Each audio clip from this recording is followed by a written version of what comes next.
Sawasdee good morning. Thank you for joining us on Newsline. We're broadcasting live on NBT Radio Thailand FM 88 and NBT World.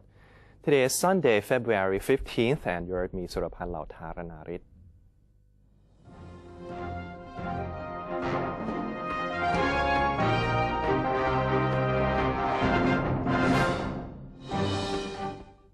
Welcome to today's segment of Thailand Moves Forward.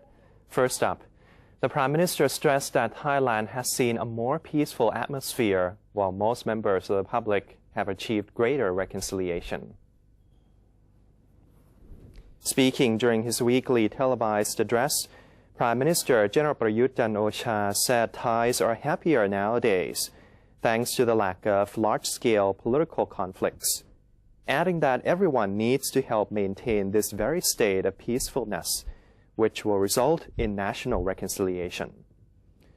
On the matter of developing agricultural products and increasing their values, General Prayut said the government has speedily implemented several measures, in addition to the aid money. Agencies have been tasked with increasing rubber use in the country by means of using rubber in road construction and flooring at sports complexes, encouraging investment by the private sector, seeking new markets for rubber, and forming farmers' groups to prevent exploitation. On the tourism front, the Prime Minister said travel statistics on airport arrivals, hotel check-ins, and goods purchase indicate that the number of tourists coming into Thailand has been continually increasing. Nonetheless, he asked that officials in all departments and members of the public help to care for tourists and tourism sites in all entirety. He also talked about his recent visit to Japan, saying he asked the business and banking sectors in Japan to consider viewing Thailand as the center for investing in ASEAN, as he asserted Thailand's commitment to Japanese investors.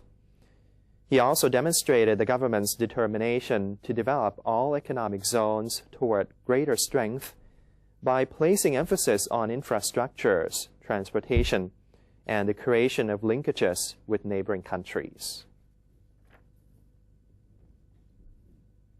Prime Minister Prayut Chan-o-cha is urging every government agency to practice fairness in their line of work to restore public confidence.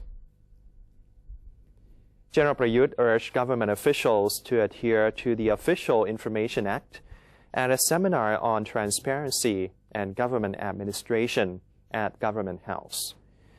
The Prime Minister added that it is also everyone's responsibility to curb corruption and resolve conflicts ahead of the start of the ASEAN Economic Community. He further stated that despite an improved ranking on the global transparency scale, moves to combat corruption must continue. He hoped that every sector and all provincial governors would make an effort to follow the government's policy. France has expressed interest in investing in Thailand's dual-track railway projects. The revelation was made during a meeting between Deputy Prime Minister Momrachawong Pridiyathorn Thewakul and French Ambassador to Thailand Thierry Viteau. Deputy Prime Minister Pridiyathorn, however, told the ambassador that Thailand has to give priority to China and Japan, as the two nations had discussed their involvement from the project's inception. He thus urged the French government to instead join the bidding for the contract to operate the electric trains. Momrachawong Pridiyathorn said there would be several such contracts offered at auctions later this year. The French ambassador also confirmed that France's Total SA would join the 21st round of bidding for the petroleum concessions, bringing to 13 the number of companies in this auction. The total number will be revealed on February 18th, the final day for applying for the concession auction. The Deputy Prime Minister said Total SA had earlier joined petroleum concession bidding but did not reach any deal. To allay concerns of several parties regarding the possible embrace of nuclear power by Thailand, Momrachawong Pridiyathorn firmly told the media that he has made it clear to the French government that the kingdom does not have an interest in establishing a nuclear power plant, citing the lessons learned from Japan's disasters. France is one of a few nations with expertise in nuclear energy. It hosts the biggest number of nuclear power plants in the world. The Ministry of Finance has expressed confidence that this year's economic growth will hit 4% as expected, saying that the government's economic stimulus plans are beginning to take effect. According to Ministry of Finance Permanent Secretary Rangsan Siwarasad, the 4% economic growth forecast is ascribed to an increase in value-added tax to be collected this year, thanks to a rise in public consumption and the investment-boosting strategies.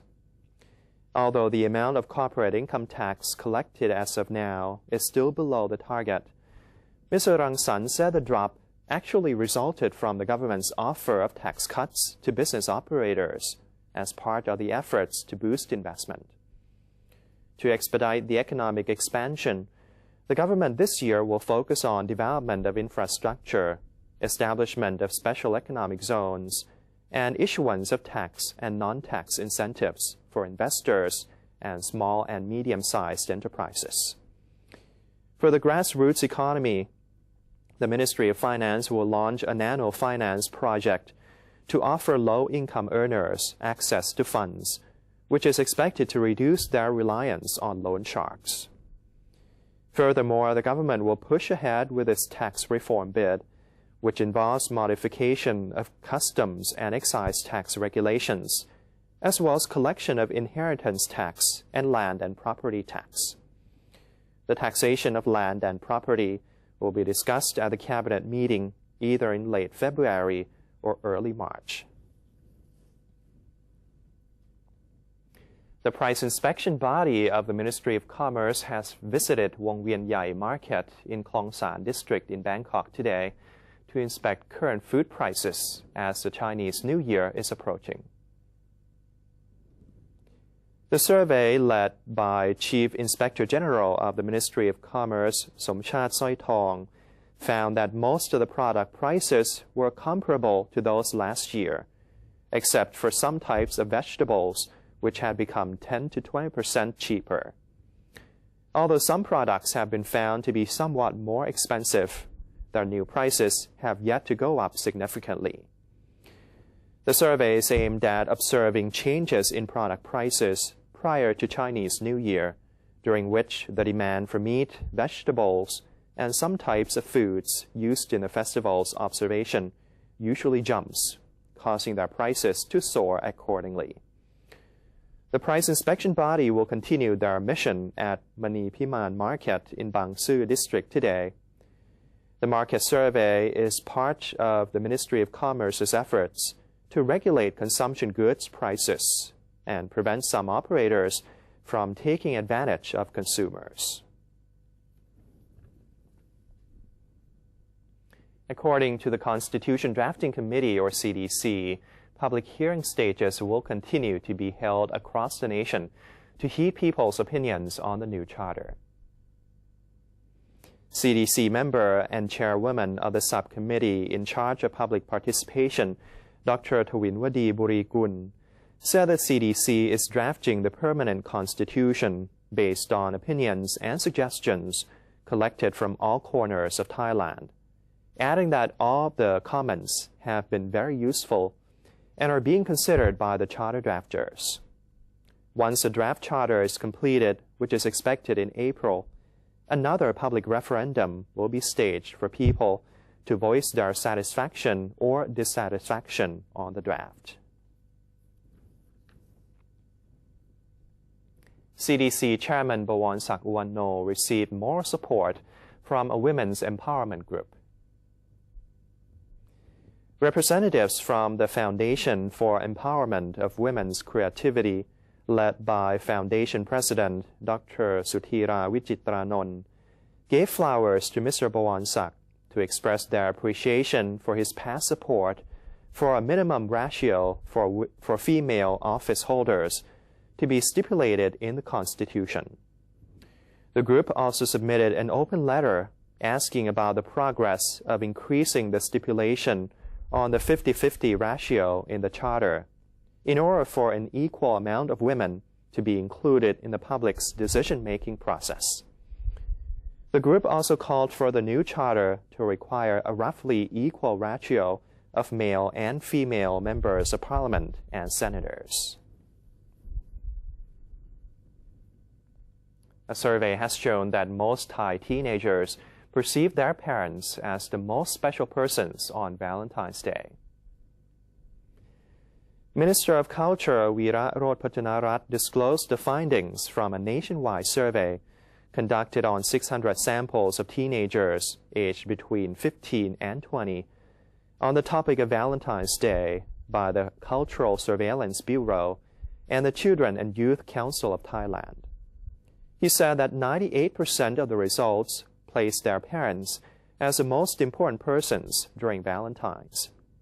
The most desired thing on Valentine's Day, according to the survey, is roses, which stood at 48%, followed by love and care at 36%. When asked what they would want to give to their loved ones, the most common answer was roses at 48%, followed by chocolate at 23%.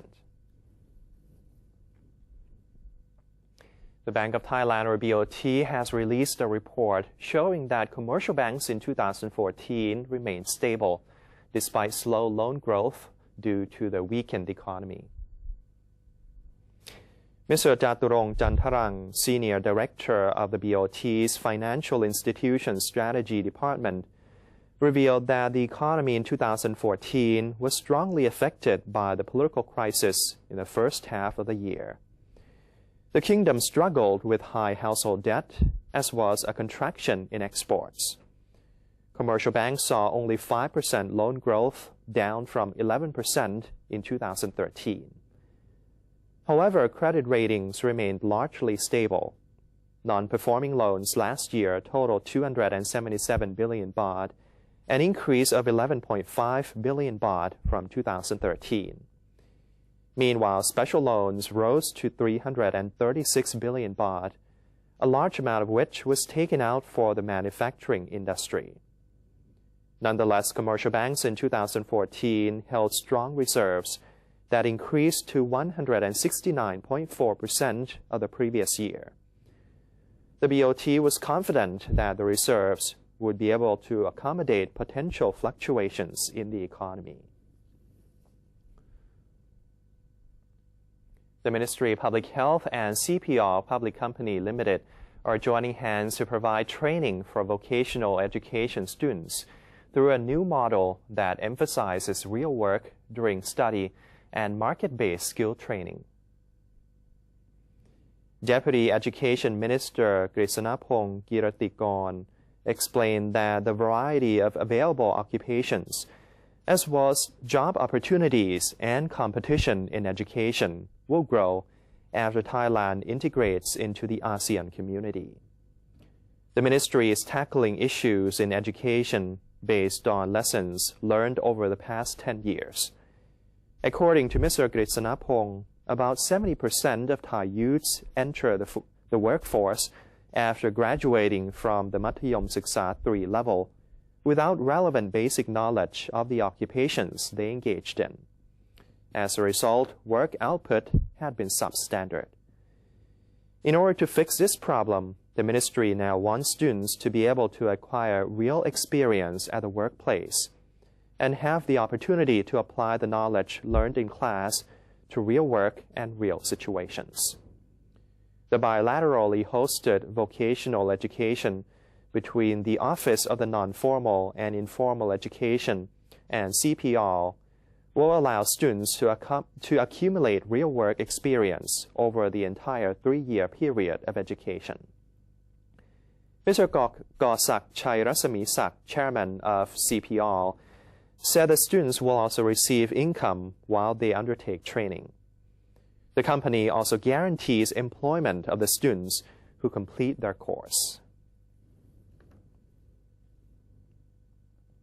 The Bangkok Metropolitan Administration will be holding Chinese New Year festivities in the capital city's Chinatown on February 19th and 20th in celebration of the Year of the Goat. Mr. Amon Gitchawengkun, Deputy Governor of Bangkok, announced that the Bangkok City Hall's Sampantawong District Office will co-host the festivities with the Yaowarat Chinese New Year Committee. During February 19th and 20th, the entire Yaowarat Road in Chinatown will be lined with decorations made in the shape of the goat. Celebratory activities during the 2 days will take place between midday and midnight. On the occasion of Her Royal Highness Princess Mahajakri Sirinthorn's 60th birthday anniversary, the Bangkok City Hall is building a landmark at Chinatown to display the last-seen pictures of Her Royal Highness during official visits to China. The exhibition will showcase the warm relations between Thailand and the People's Republic of China. Her Royal Highness Princess Mahajakri Sirinthorn will inaugurate the festivities on February 19th, and the public are invited to receive the princess by arriving at the Odeon roundabout by 4 p.m. Some of the attractions at the event include art and cultural displays from 10 Chinese provinces, 4 zones that allow visitors to experience mock-ups of palace life in the old days of China, and a large variety of food stalls that will line the entire Yaowarat Road. The road will be closed to motor vehicles from midnight of February 17th until 6 a.m. on February 21st. Leh Province chose to celebrate Valentine's Day in a less romantic but more eco-friendly manner with the launch of cycling tour and tree planting activities.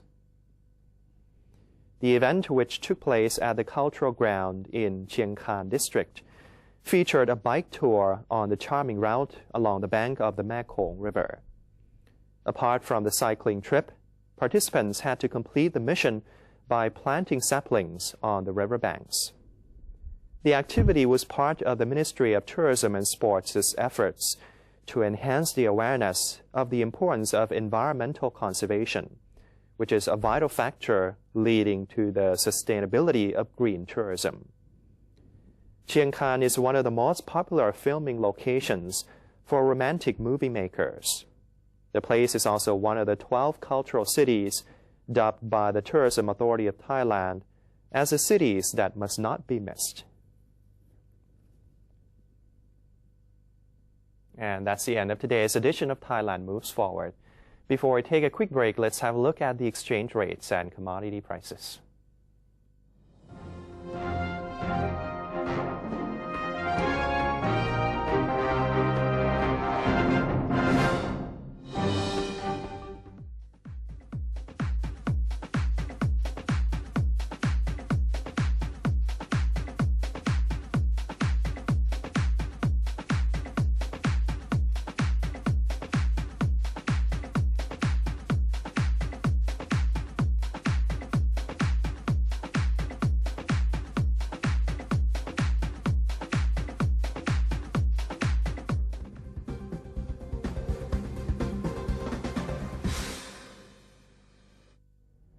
Maintain a strong nation, Thailand is promoting 12 core values for the good of the people.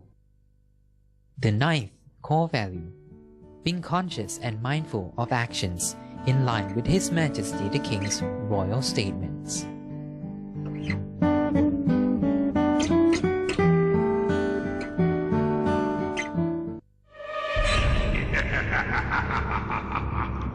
Even if we don't see them, they are amongst us. And they're hungry.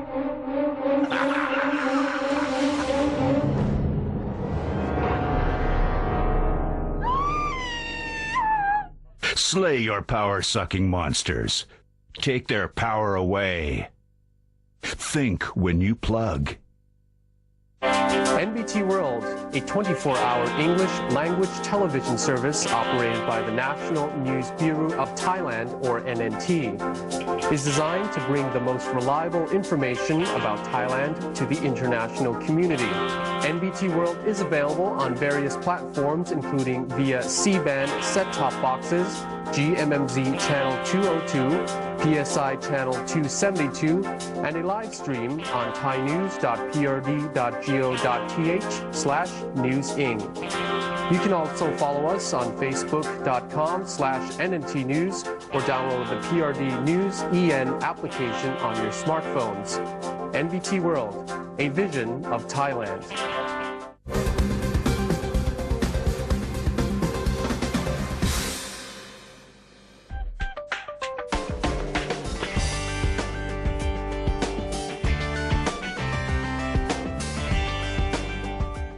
Welcome back. You're watching Newsline. Many Thai schools offer their students with a comprehensive curriculum that helps prepare students for their future career. A school in Pak Province is pushing its programs to the next level. Our correspondent Khun Panotsi Sinsap reports. Tak Pithayakum School in Tak Province is considered one of the leading schools in the northern region of Thailand in terms of its innovative educational programs. The success was derived from the school's realization and ambition to get their students and teachers geared up for Thailand's integration into the ASEAN community. In recent years, the school has been working to strengthen their students and personnel, making sure that each is equipped with English and at least one additional ASEAN language, and the knowledge to compete in the wider community. Tak Pithayakum School Director Thawat Thiwongkam explained that since the Ministry of Education had issued an order to all its schools to prepare themselves for the upcoming ASEAN community, the Tak Pithayakum set a 5-year plan with the aim of working towards an international educational level through 6 innovative curriculums the school has set up for the students to choose from.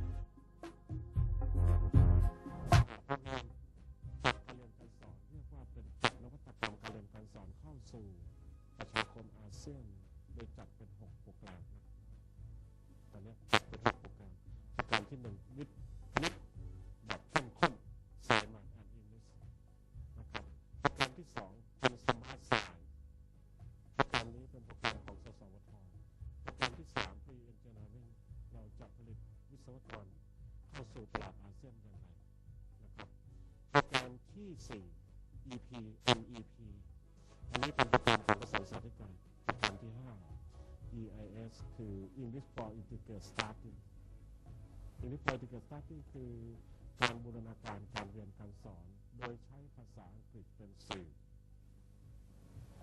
และใช้ครูไทยเป็นผู้สอนโปรแกรมสุดท้ายเราใช้คำว่าโปรแกรม ASEAN Study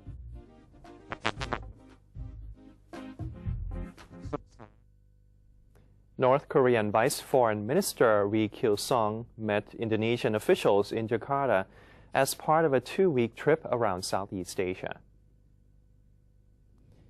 Indonesia is Ri's 6th stop during his trip to the region. He previously visited Vietnam, Laos, Cambodia, Myanmar, and Singapore. The North Korean delegation had not planned to meet the Indonesian Foreign Minister Retno Marsudi, as it was not a ministerial-level trip. They were there to enhance ties. Both sides discussed issues on economic cooperation, regional and global issues, said Indonesian Foreign Ministry spokesman Armanata Nasser. South Korean media earlier reported that North Korean leader Kim Jong-un could make his first foreign visit to Indonesia during the conference in April.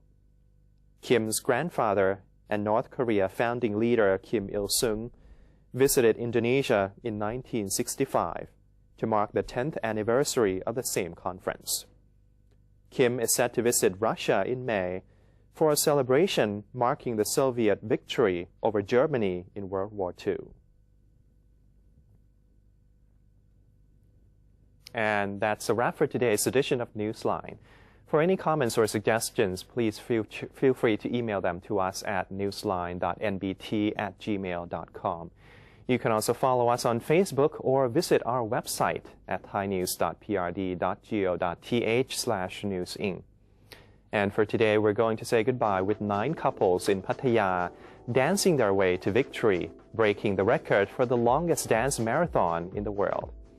I'm Surapalao Tharanarit. Thank you for joining us and have a great day. สวัสดีครับ